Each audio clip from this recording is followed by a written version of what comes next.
Good morning, good morning, good morning. I got a special announcement. I have the top producers masterclass today with real estate investors. Welcome to the show. Welcome to the Winning Podcast. I'm Anthony. I'm your host. And today we're going to kick it like a sensei. We're going to be talking about a lot of stuff. I have Donovan. How you doing, Donovan? Good, bro. How you doing? I got Brandy Late Sams. Okay. We were supposed to start like an hour and a half ago. I'm here. That's all that matters. Brandy, she was crocheting her shirt, but she's here, right? And I got Jajuas, my brother over here from our team. Welcome to the panel, y'all. Thank you. Thank you. All right, so I'm going to hop right into it. Okay, so here's what I want to know. Okay, with all of the Lennar lawsuit changes, and I'm going to go around, and I want you guys to talk about this. With the National Association of Lawsuit changes, how are you guys still able to produce business? For me, it hasn't really changed a whole lot, like legitimately. The main thing that we've been doing is just continue to advertise and continue to push your brand and get in front of people. That's it. Okay, so what about you, Brandy? What do you think? For me, considering that I had a mortgage background prior, compliance wasn't a big deal. So the shift didn't change anything. I started in the business requiring or getting the information that people are now adjusting to. So I think that what you'll see amongst the table is the point was everyone was already prepared because they already had their business in a place that the client was primarily the one who would be taken care of anyway. So it didn't affect my business at all. So you didn't slow down at all? No, I sped up because my clients were already used to the process. And so it wasn't any adjustment. We were already getting people to sign documents. We were already very transparent. We were already giving them clear strategy. So That's the same thing in Maryland. 'Cause that's Yeah. how it is in Maryland and DC. Everything is already kind of laid. It's laid out for you. So we were already having negotiations. When I talked about the percentages of what the buyer and the seller, is advantageous for you to do these things because of these things, right? So everything's kind of laid out. Okay. What about you, brother? Yeah, no, the same thing. To be honest with you, it's just keeping everything transparent, being completely honest. To be honest with you, I honestly think that we should have been doing business like that to begin with. You know, if you already got a client, they bought in, why should you have any kind of situation to get them to sign anything, right? If you're doing, fiduciary duties, taking care of the client, it'll take care of itself. yeah. Yeah. Okay, cool.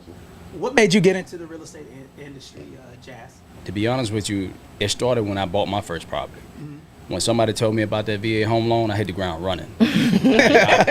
Zero money down, I ain't got no money, so I'm like, all right, cool. Say less. And man, I was in North Carolina. I was at Camp Lejeune, Little Lance Corporal, Thank God for my divorce wife, because honestly, if it weren't for her, I wouldn't have bought the damn house. But, actually, just that pivotal moment allowed me just to hit the ground running, continue to buy more real estate after not having zero money down. It's the easiest barrier to entry in real estate, especially here in California. So that's actually what got me started, and that's what's going to continue to get me started, because I believe that that's the hedge against inflation, especially in today's economy. That's a good point. And what about you, Brandy? What made you get into the real estate? Were you a realtor first or a loan officer first? I've been a lender for the last 12 years. Okay. And so this all started for me probably at 7 though, because my grandmother was a realtor, and when she moved from Louisiana to California, she used real estate not only to build her portfolio, but she used it to help people who were migrating to California own homes, right? And so I saw her do that. When people would move here, they'd call her. It was very relational. It was very family oriented. And I think about 7, I think I decided when I was about 7, I was going to buy my first house when I was 25, because my mom bought her first house at 19, and 19 just sounded too young to me at the time.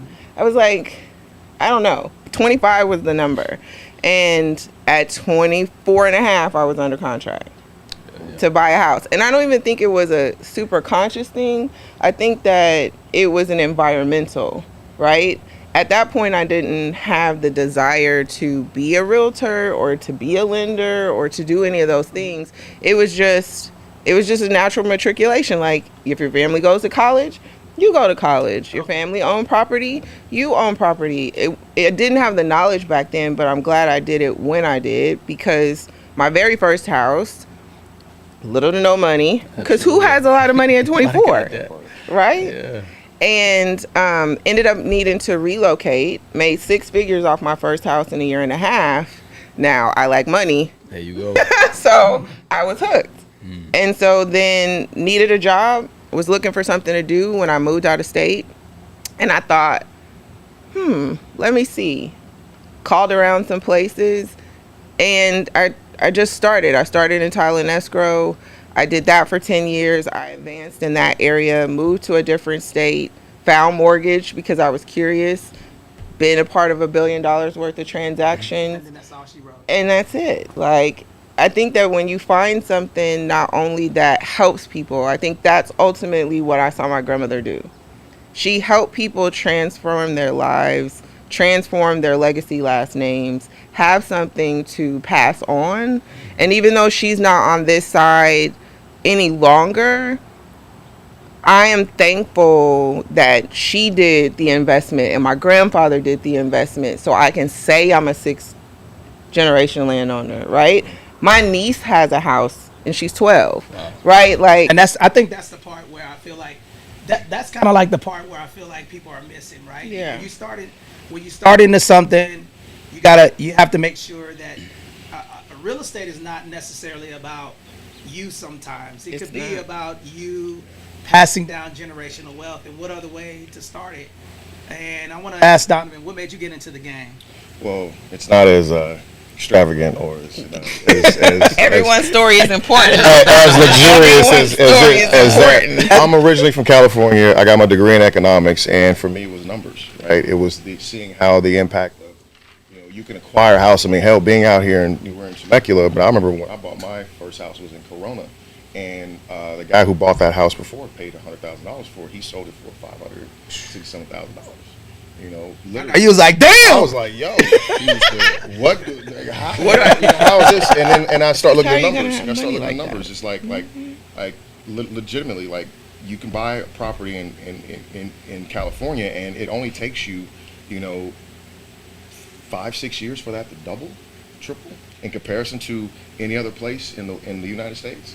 I'm like, this is crazy. I'm like, I want to make money and I want to have impact, but it does boil down to I have children. I want to show them what home ownership is about. I'm big on control, right? You gaining control of your life, you gaining control of your assets, and one of the best ways to do that is by acquiring a home, because once you have that, you can do and leverage anything at that point, and create whatever it is you want to create. So it is the pathway to wealth. It is a pathway to that legacy building for you and your family. So and that's the reason why I love it. Now we have a special little part that we do in the show. Okay, we're gonna do rapid fire, quick answer, building wealth. Okay, here we go. Here's the question.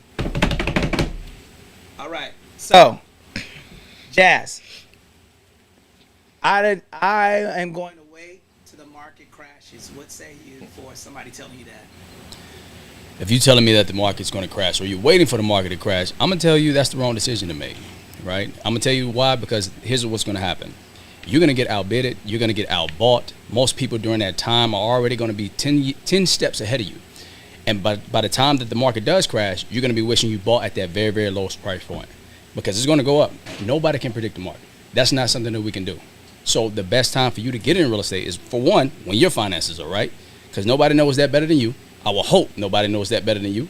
And then from there, if that decision helps you lead to being able to buy a property in that particular situation, then absolutely.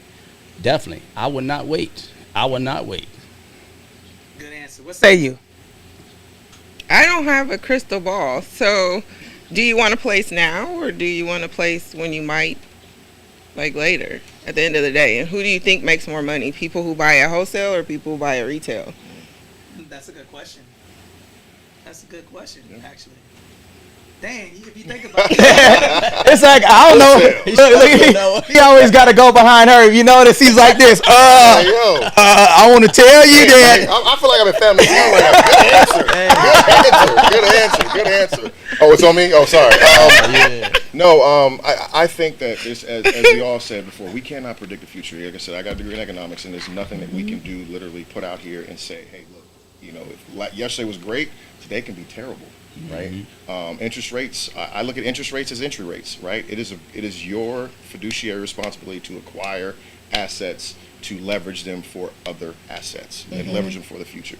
That is what you need to do. You need to acquire things first. So if you're waiting for something to happen, your ass might be waiting for a long time for that thing that you think is going to happen, because it may not even come to fruition, or it may come up after you pass on. And then here's my answer, guys. Check this out. All right.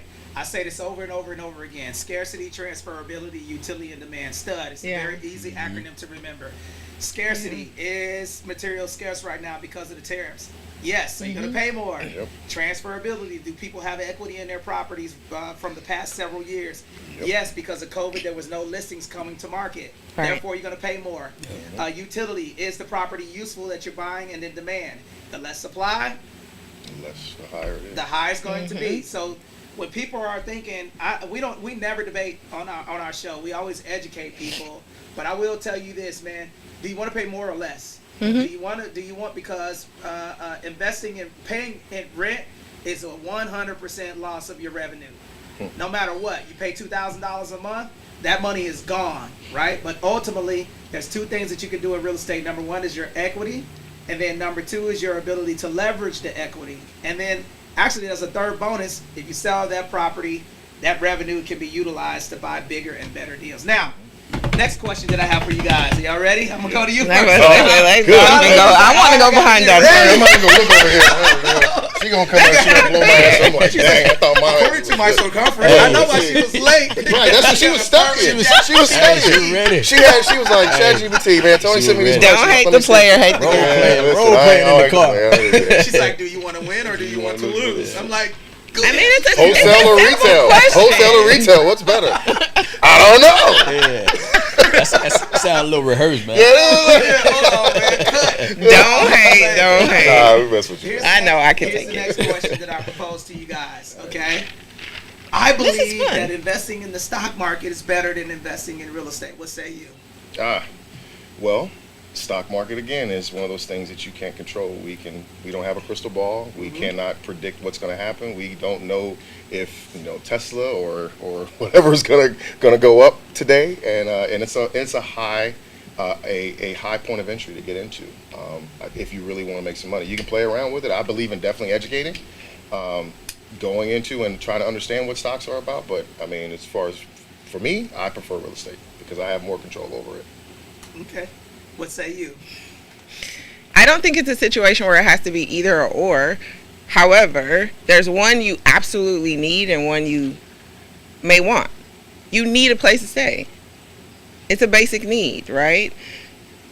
Stocks are optional. They can help, but they're not going to keep a roof over your head, over your kid's head. It's not going to give you a place that you can control. To your point, it's not going to be a place that's going to give you equity at the same time. So you just pick. Do you want your needs taken care of or just your wants? That's good. That's good. I agree with that, right? So what say you, Jazz? Hey, we got to have her start first. Hey, look. She gonna say she said the same thing you said. Right, yeah. I'm just going to my answer. I agree. I'm just going to say I agree. I agree. But no, honestly, I mean, we seen both of those industries or both of those markets crash. Right? Yeah. So at the end of the day, honestly, it depends on that individual. What's your risk tolerance? Because for some people, they just want to put money in and just set it and forget it. Yep. Right? Can you do the same with real estate? It depends. Have you have everything stabilized? Do you have your tenants in place, landlords, and things of that nature? Have you checked all your boxes? But for me, honestly, I like control. I'm like what you. I like to do fix and flip. I like to do buy and hold. I may want to do a burr. It depends on my strategy. With real estate, I have so many different exit strategies. Not a one size fit all shoe.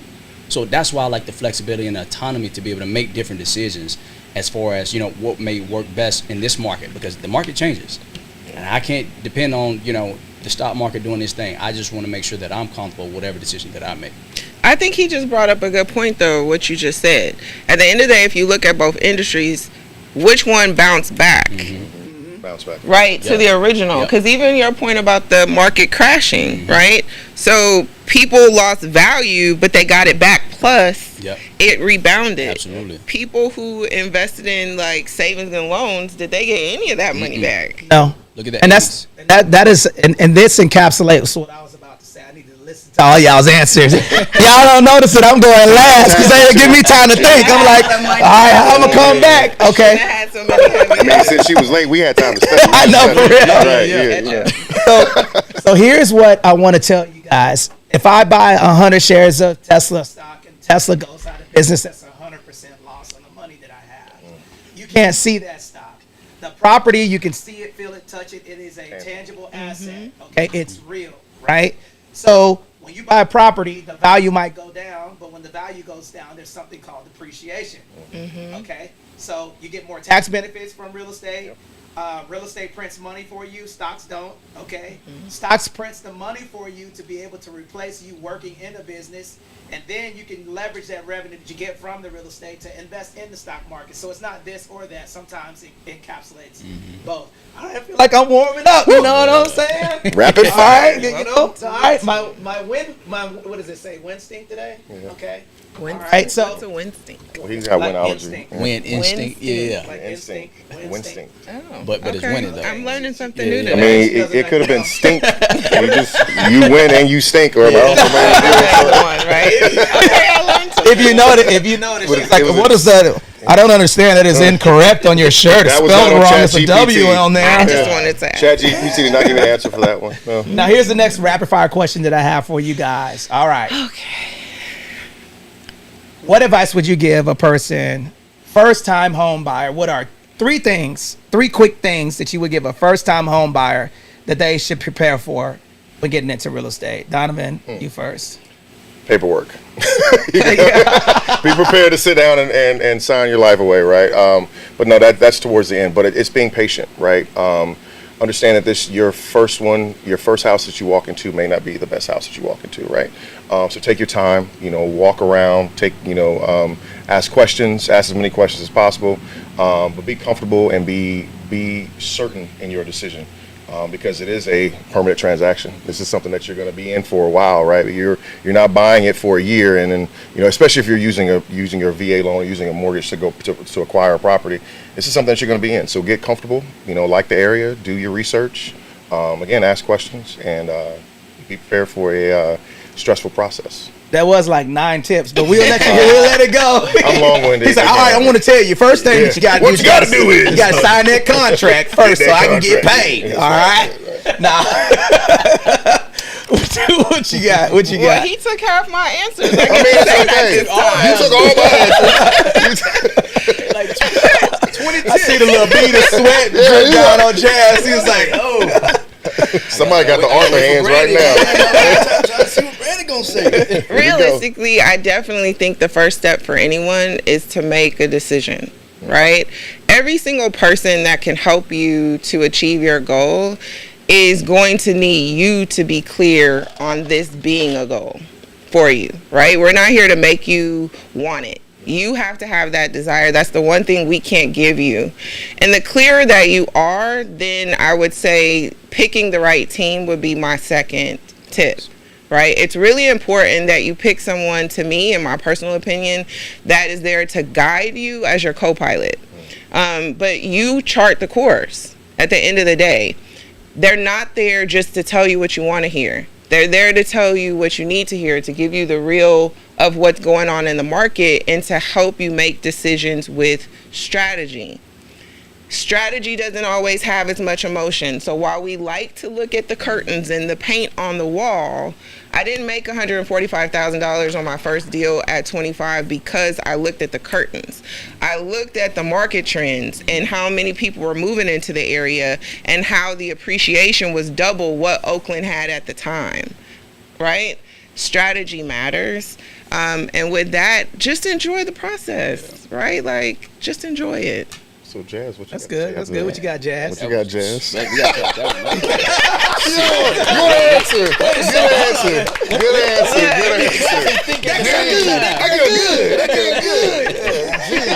Good. just trying to buy some more I thought time. that was No, for real.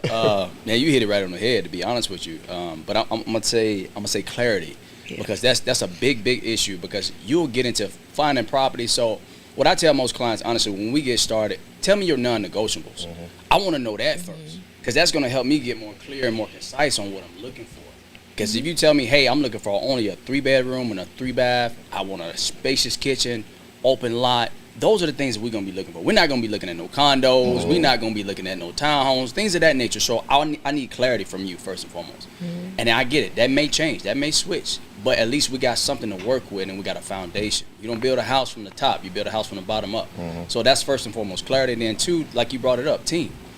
I've seen so many lenders, man, that can destroy a deal or that can literally make a deal work. And that's been a key thing for me, especially as I've been an investor and as a realtor. Man, I see some lenders save some deals, and I see some lenders that completely destroy the deal. You know, so you need your team. So clarity first, you need your team, and then lastly, questions.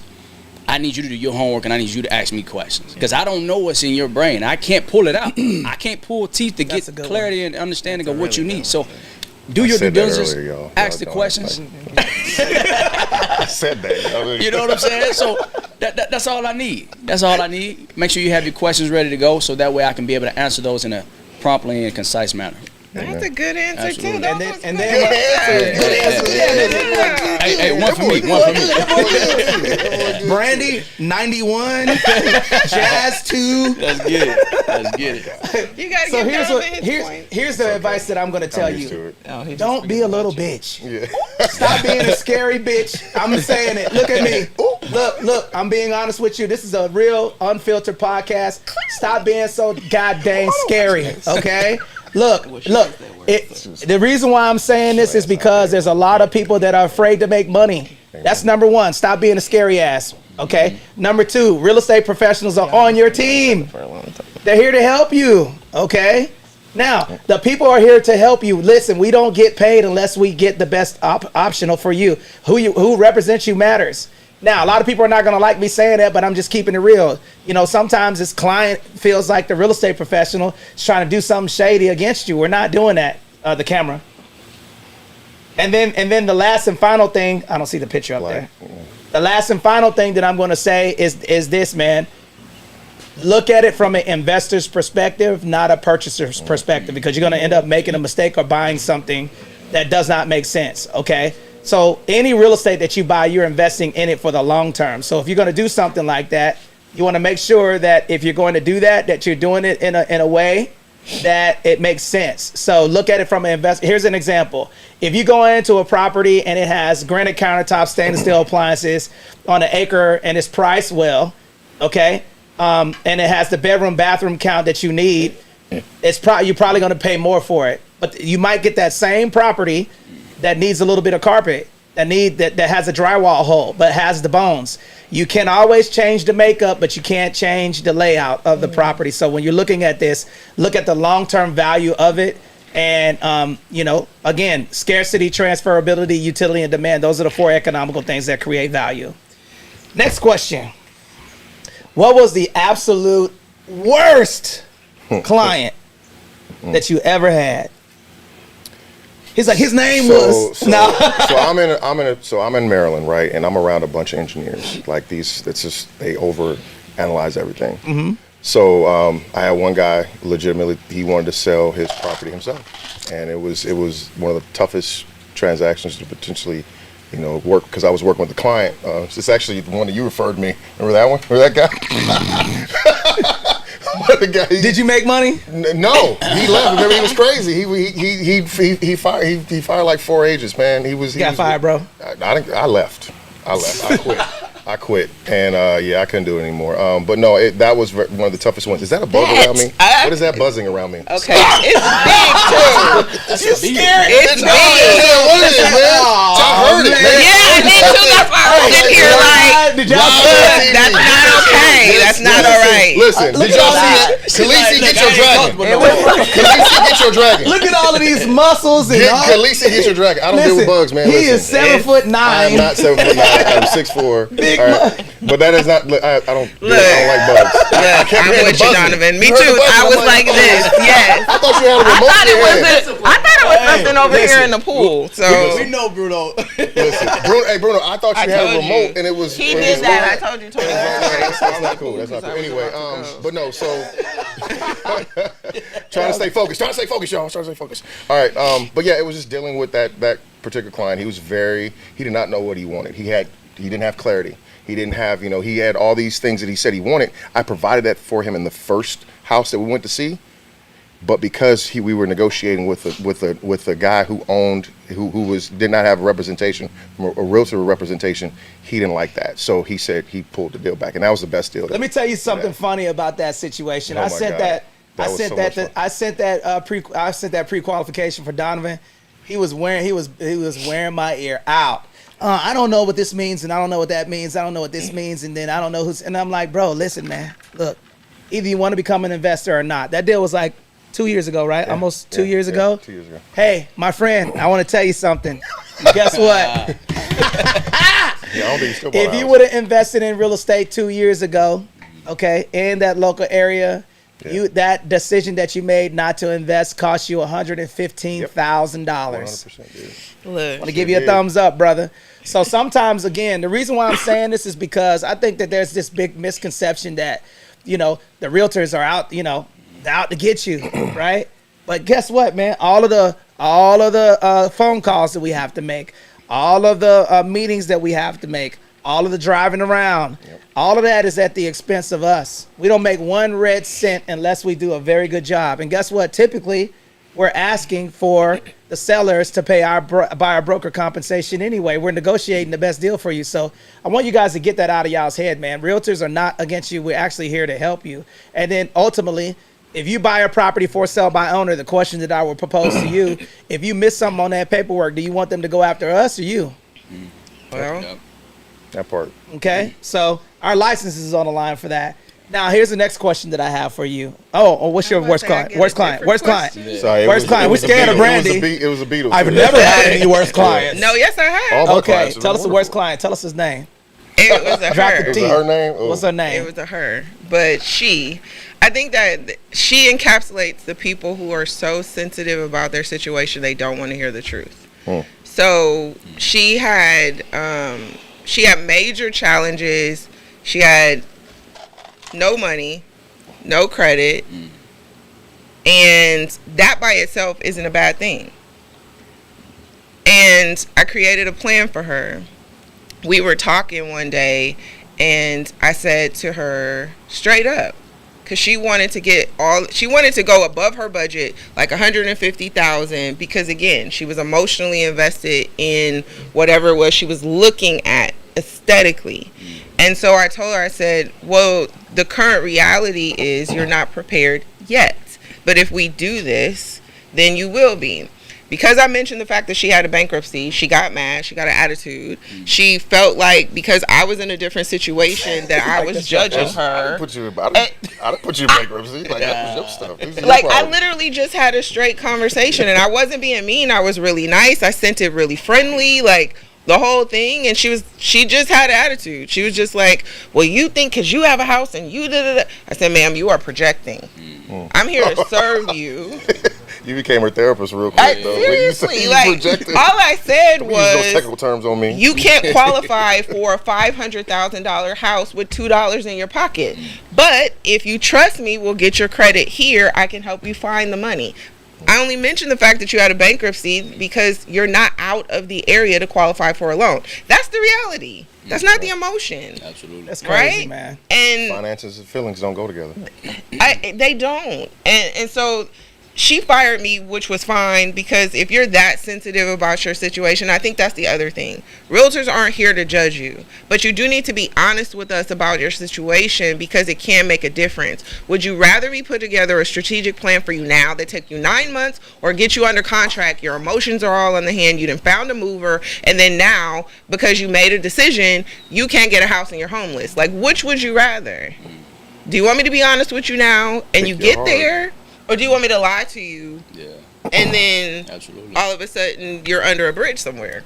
Like, that's not my fault. That's usually the way that it happens too, man. And Jazzy, what's your worst client? Worst client. I'll be honest with you. I haven't had any worse clients It yet. was gonna have him. one It wasn't tomorrow. even. I ain't gonna His lie next to you. client I gonna be his had worst some client. worse tenants, but I ain't had no client as a realtor representing some phenomenal people. I think military is a lot easier though, man. Yeah, military You know, is easier. so like we understand we have a structured mindset and we don't have the emotions tied into it. We like, hey, look, tell me where I need to go, put me in the black, I'm gonna execute. It's not really That's not all military. and for the ones I work with. I ain't gonna lie to you. Maybe that's the ones that I attract. And here's the absolute worst client. I'm gonna drop the name. The worst client that I ever had was Bruno Nascimento. Oh my God. No, I'm joking. I'm joking. Bruno's the homie. So listen, I'll tell you a situation though. Listen, man, this is what I'm gonna tell you what I do not like, man. When you tell people, listen, guys, if you don't want to work with us, it's okay. I don't like when you do a lot of work and then the person does the exact opposite, or you've done a lot of work in the beginning to get that person to a position to where they need to be, and then they go somewhere else. That is very, very disrespectful, and I don't know why people do that. And then another thing that I cannot stand. Okay, look at me. Look at me. I am the captain. Okay? If we tell you, don't go by the stretch Escalade. I knew it was coming up. Don't go by the Don't go stretch anything. Escalade. Why do we always find a walkthrough? 'Cause the guy They looked backing good. up, beep, I beep. had to call somebody. Rooms to go, llama cover couch, $9,000 credit. We tell you guys, listen, don't buy anything, eat bread and water. It's not that. Don't buy nothing until you close on the property. And then this is what usually happens. When that stuff happens to us, they want us to cover the expenses for the decisions that they made because the escrow got extended. Right? So these are like little things, guys. When you're buying a property, your financial picture cannot change. That's the best advice that I could give all of you guys. Pay your bills on time because they're going to check your credit before you close. And don't go financing and running up your credit cards because then that prolongs everything. And this happens time and time and time again for first-time home buyers. They will finance stuff because they're looking at what they want the house to look like. I slept on the floor when I got my first property for 6 months before I had a bed. Okay, Oh, I didn't so do that. I'm not telling you guys to have to live like Absolutely that, not. You have but to prepare. Absolutely not. ultimately, If that's your situation. you know, I don't know, have a plan. Now, next question that I have for you guys. Okay, I'm gonna ask Jazz first. Okay, we go to Jazz first. Jazz been getting bodied by I've been Brandon. pointing All at you, right. Brad. She over here So- All the time. I'm like, man, What Trying to make sure I catch my foot. what would you give? What would you give yourself as a realtor? What advice would you give yourself getting into the game? First year. first year, I would tell you, leave the emotions at home. So as soon as you walk out the door, leave the emotions at home. And in the beginning, I wanted to please everybody. I was like, man, I got to make it right. I got to make it right. I got to make it right. And I'll tell you, to be honest with you, I had covered a whole closing cost one time because I had to make it right. I had to make it right. That's all I was thinking. It was working. Like trying to take care of a client. And here's the thing, it came down to where it was just taking so much ownership of the actual client itself. Because I believe in that beginning, because no one told me that in the beginning. Look, bro, the lender, this is their job. This is their job. Stay in your lane, man. Yes. Stay in your lane. So going back to my first year in real estate, new realtors, stay in your lane. If you're not a lender, don't speak on the lending side. Stay in your lane. So that's what I would tell myself first year as an agent. That's good advice, actually. Yep. Brandy, what you got? Have a business plan. This is a business. It's not a hobby. And so just like we want our clients to have clear direction, we need to have clear direction. Have a budget, because it does take investment into your business to be successful, and enjoy the process. Don't feel like you need to know it all. Be curious. And as you learn more, as you learn to do better, just do better. That's good. Yeah, first year, I would say definitely budget, because it's a lot of expenses being a realtor, and I think the a lot of the outside people don't understand that. If you don't have a real estate license, you don't understand all the fees that are associated with that. But you also, you have to be prepared to do those things and take on those costs, because you're not gonna have that first deal out the gate. and then your first month. It happens, but it's rare, and you got to plan. You got to plan. I always say choose your heart, right? It's going to be hard. Choose your heart. It's going to be hard being broke, or it's going to be hard to get rich in this business. And you got to choose your heart. If you don't want to do the work, then you're probably in the wrong business. Just go back to a normal 9 to 5 at Walmart or Costco or whatever it may be. But Hey, you got to be able to choose your heart. Ain't nothing wrong with that. Listen, I don't knock with it because they buy houses too. Buc-ee's, actually. Yeah. Buc-ee's, but you can work at Buc-ee's. Hey, They got them in the South. 100,000. But it's choose your heart. It's hard to be successful, but it's hard. It's hard to take failure in this business. And I would say I would choose success over that. So that's my. And here's advice that I would give you: to have the same enthusiasm that you had with getting your real estate license when the market gets hard. Yeah. Okay, because everybody's excited to get that real estate license. That's the easy part, but finding clients is hard. But guess what? You could be the best agent on the planet, but nobody knows you. Okay, so the advice that I would give you guys is get super local on the local market area. Start talking about the things that you like to do, and nobody's watching your business page, which you're saying, hey guys, I'm in real estate. People want to know who you are. Who are you as a real estate professional? So establish yourself as the only choice, not the best choice, but the only choice by leveraging social media to get out there. That's the first thing. The second thing that I would do is pick a brokerage that will support you in showing you how to lead generate, give you training on how to handle clients, and then also focusing on the people over the money that you're going to make after a sale. Absolutely. Yeah. Okay? Because the people come first before the money. Yep. If you don't have the people, you're not going to get paid, right? So people over profit is something that we preach over here. And then guess what? I don't know why brokerages do this, but my homies are with me. I got Ian and Bruno over here. I like doing business with people. The reason why you guys are on this podcast today is because I like to do business with people that I like. Okay? I don't like being in business with people that I don't like. So, make it fun, because if you're focusing on the money, once you make it, what's left? Yeah. You're going to burn out. But if you're really liking what you're doing and you're putting the people first, it's always going to be super fun to do that. Now, Can I add something to that too? Yeah, sure. I think another avenue that I wish I did when I first got in is find a mentor. Find somebody that is willing to guide you and help you, go through those tough days, because it's not an easy job, right? So it's really finding somebody who can keep you even keeled, and motivate you and talk to you through these things, especially with somebody who's had experience, who's done it for years. Yeah. That can make a huge difference for you in your business. I'm glad that you said that, because I actually want to say this. I call Bruno all the time, and Ian, they're back here, and they'll tell you, I call them Annette and Connie. I ask questions to them to keep me in balance too. People think just because I own the brokerage, I get wise counsel from my partners. So it's not just about, they keep me in balance. Sometimes I'm like, man, I need help on helping me do this. And then Bruno pisses me off, because usually I be having my machete out, and he'd be like, nah, I don't think that I should handle that way, right? And then sometimes Ian will say things like, I'll ask Ian too, like, hey, bro, what do you think about this? Run things by people, and having those people will keep you on that scale of what's right? And that's how you go far in business.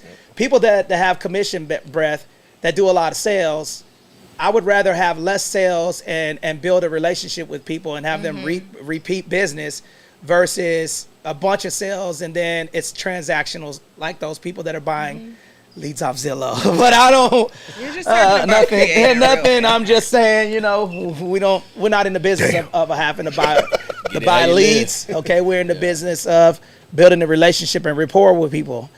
Now, next question that I have for you guys is, what is the goal? What do you see yourself in the real estate industry in the next, let's just say, what is the goal? What's the vision of you Donovan, where do you want to go with this in the next 3 years? I'm gonna say come back to me on this one. Go ahead. I'm gonna pass it to you. Oh yeah, we gotta go. We gotta get Brandy's answer first. She already had this. Well, I'd like to. I'm going to dominate Texas. I'm going to have 9,000 agents. So What's the answer? Honestly, how many years you giving me? 3. 3 years. Okay. 3-year plan. My 3-year plan really is to impact positively 1,000 families and pay my parents' house off. I love it. Okay.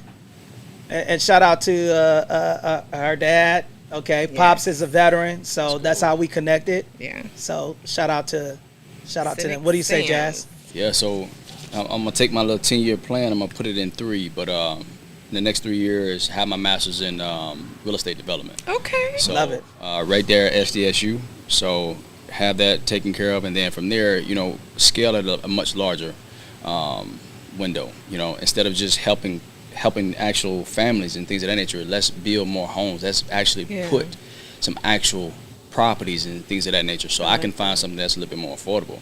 If I can come in, I'm not trying to find the cheapest. I want to find not only just the quality, but I want to find something that somebody can afford. That's my thing. Be that developer. I'm not just trying to put lipstick on a damn pig. I want to make sure that's a quality home that most people that can afford, because we all know that black and brown community is struggling. Yeah. And I'm trying to help with that wealth inequality, to be honest with you. I love that. Yeah. You That's need good. more people in that area. Donovan, the Absolutely. pressure on you. That's what No, you get for actually, passing. no, it's perfect because it Yeah. actually led to this. So for me, is I truly want to create legacy through literacy, right? And I want to be able to teach people how to create wealth, the right way. And I always say, I was having a conversation with you earlier about the white way. We talk about the right way, but the white way also is understanding how people have created wealth for centuries, right?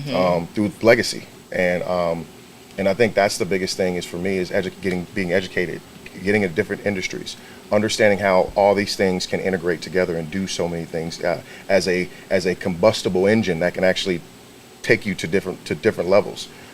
So that's my vision, and that's my goal for that, is creating that legacy. That's fantastic, man. And if you notice, guys, all of their vision was outside of themselves. None of their vision talked about money. Did you hear that? None of them said, I want to make this many sales. That shit does not matter, guys. I'm going to tell you, how many people you help is way more important than how much money that you can make, right? So my vision, which is our vision that we've created with Winning Real Estate, Veteran Homeowners Club, the Liberty Group, TC Me, Cardone Veterans Group, is that we are going to be the national go-to brokerage for service members looking to invest in real estate and create generational wealth for those people. That's my goal. Help 21 million veterans invest in real estate and start a business through real estate as being the core pillar of that.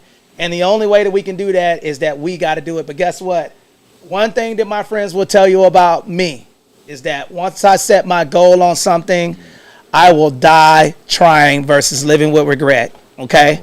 So we are growing. Right now, what area are you representing? I'm in Maryland and DC. He's in Maryland and DC. What area are you representing? Texas. Okay, and then also the real estate professionals that are here, we represent all 50 states. Okay, so we coming. I'm letting you know right now, guys. So if you're interested in being a part of what we're doing, okay, we're looking for people just like you that are looking. Number one, we're looking for people who want to invest in real estate with a commitment. Okay, we're looking for people who want to start a business, and then we're looking for people who want to help people. If that's you, okay. We're coming to a theater near you, Jack. All right. I just want to say that. Now, closing remarks, okay? And then what's the best way to reach you, Donovan? You can reach me on IG. I'm at Donovan G Gaspard. That's DONOVAN GASPARD, and that's on IG. You can hit me up on my email at donovan@getonpt.com. Get on point. And his Christian Mingles account is tastycakes.com. Okay. Here we go. All right, you can hit him on Christian Here we go. Mingles, tastycakes.com. Believe All you right? me, that email, it might get rejected. I don't think it's real, or you might find somebody else. Yeah. I'm messing around. We having fun. Brandy, what is the best way to reach you? Brandy What is. so say you, Brandon? What say you, Brandy? I'm still the tasty cakes got me. I'm sorry, I had to take a second on that one. I'm on water, man. Right. On Instagram, it is the Brandy Sams, BrandySams. Email is brandy@brandysams.com. And Brother Jazz, it was Yes, that sir. way. You guys can reach me on any social media platform. Jadger's Realty. For my veterans out there, Juliet Alpha Zulu Oscar Uniform Sierra Realty. You can find me. And that man, that was harder than He's woodpecker. everywhere. That was I'm on any he's platform, too. everywhere. I'm all over, that was too. harder than YouTube. woodpecker lips. He was like Julius Alpha, Julius Alpha Zulu. But you know That was what? hard, right? Those who know, know. I love it. Those who know, know. But ultimately, this is what I want to say. And shout out to my boy, Jose Lopez. I see you guys. But ultimately, I want to tell you guys this, man. Get with people that want to help you grow, okay? There's a lot of people who are doing stuff and moving weird and doing all types of other crazy stuff, man. Listen, we're only interested in people who want to win. And if that's you, you can reach us at TonyGlennII.com or text WIN to 760-573-2731. Stay tuned, guys, because we got a big podcast coming up. I got Bruno and Ian Jensen. We're going to be talking about the changes with a big, beautiful bill. And then also we have some special announcements and real estate news that we're going to kick next. Okay, so we appreciate you guys tuning in. But ultimately, all of you guys, I appreciate you for coming on the podcast. We appreciate it, and many more to come. We'll talk about some hot topics next time. We would have been longer, but Whatever. you know, Brandy's chariot was late. Look. All right, but it's all good. We appreciate you guys, and we'll see you next time. Peace. Peace. Appreciate y'all.